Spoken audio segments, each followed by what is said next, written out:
In this video, we're going to talk about how to use matrices in R. So we already know how vectors work in R, and as you recall, a vector is simply a one-dimensional array of values.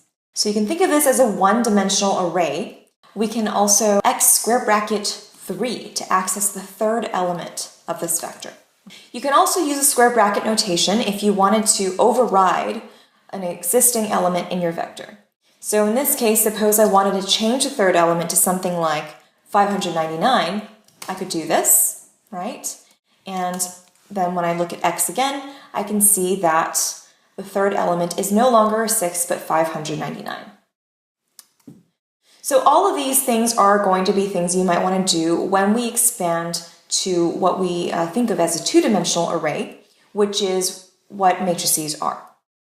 Just to show you how we might create a matrix, let's call this variable m. We're going to use this matrix function where the first argument I'm going to leave blank for now. The second and the third arguments are really important because I need to specify the dimensions of this matrix. So suppose I wanted a 4 by 3 matrix, I need to say there are 4 rows and 3 columns. And now in the first argument, I have a little bit of flexibility to specify various things. So this first argument is where I give the data, what needs to go into my matrix. If I give R just a single value, what's going to happen is R is going to replicate this value as many times as needed to populate this matrix. So you can see what I get is now a matrix entirely comprised of missing values.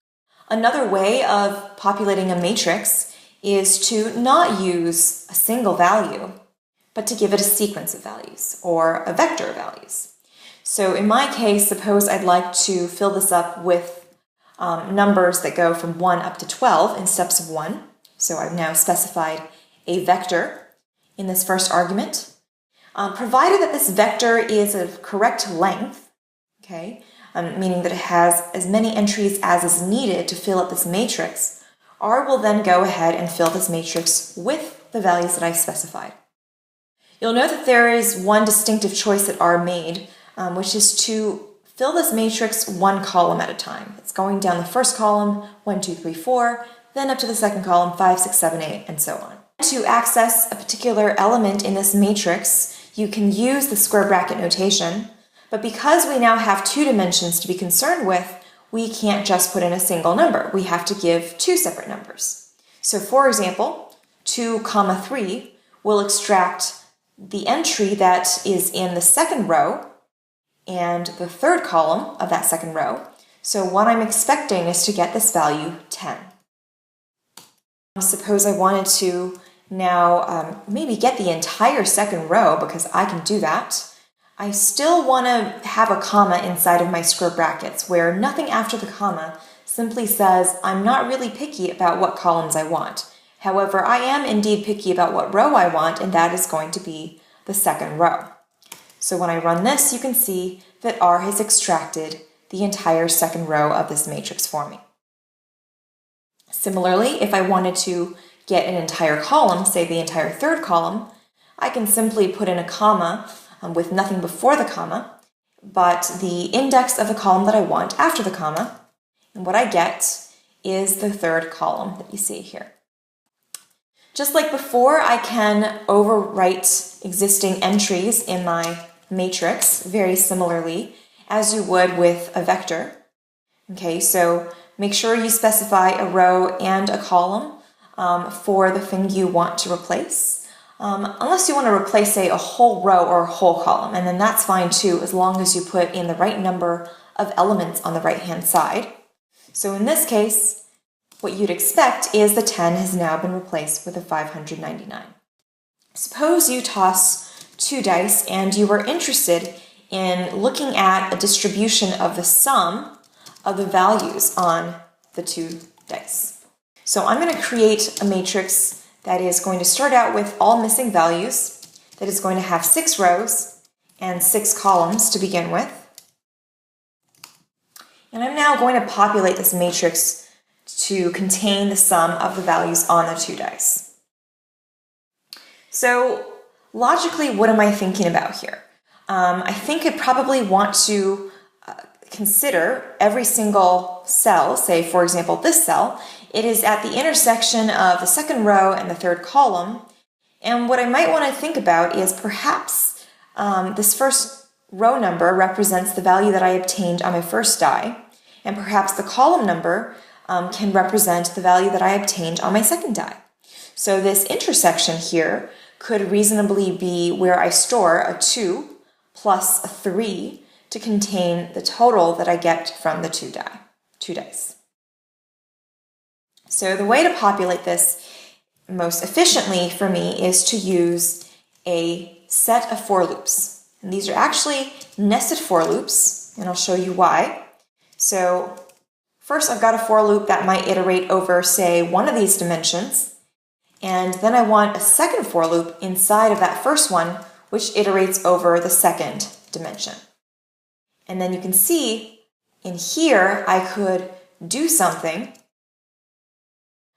with the ijth entry of my matrix.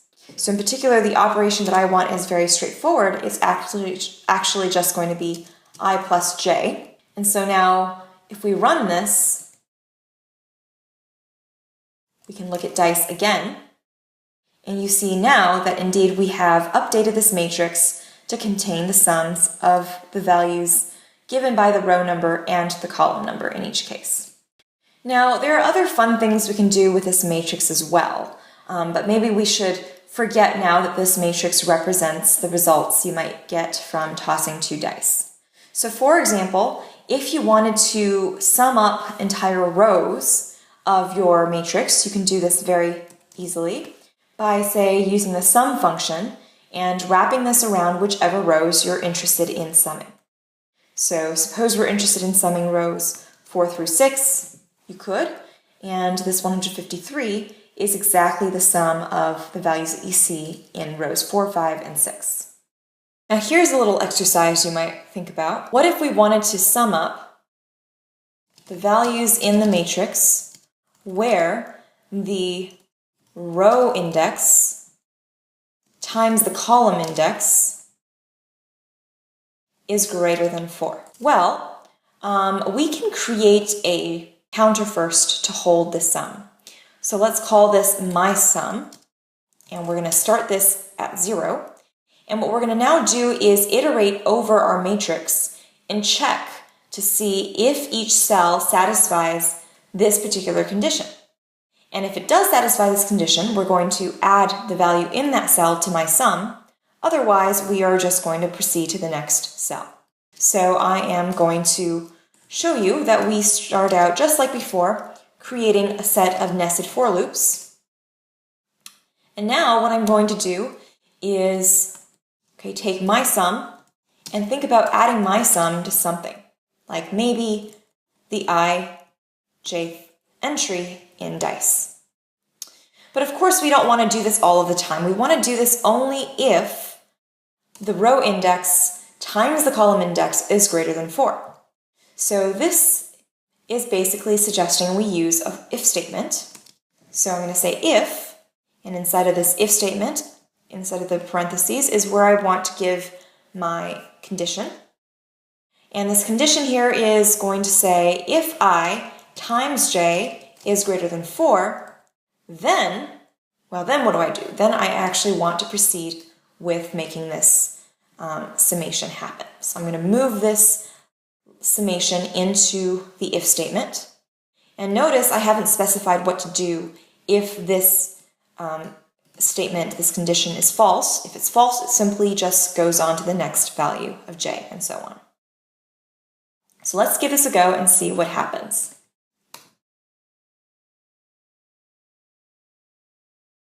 $222. Okay, that sounds just about right. So hopefully this is helpful in getting you introduced to how matrices work in R.